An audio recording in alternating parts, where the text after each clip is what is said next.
Saksakalyan gunarnavasya Vande Guru Sri Charanaravindan.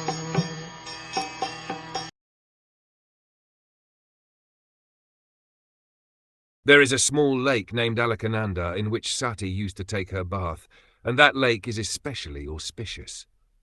All the demigods, after seeing the specific beauty of Kailasa hill, were struck with wonder at the great opulence to be found there.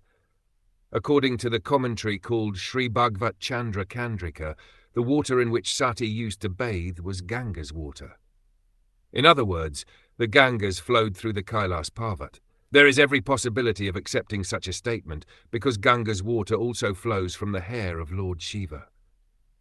Since Ganga's water rests on the head of Lord Shiva and then flows to the other parts of the universe, it is quite possible that the water in which Sati bathed, which was certainly very nicely scented, was Ganga's water.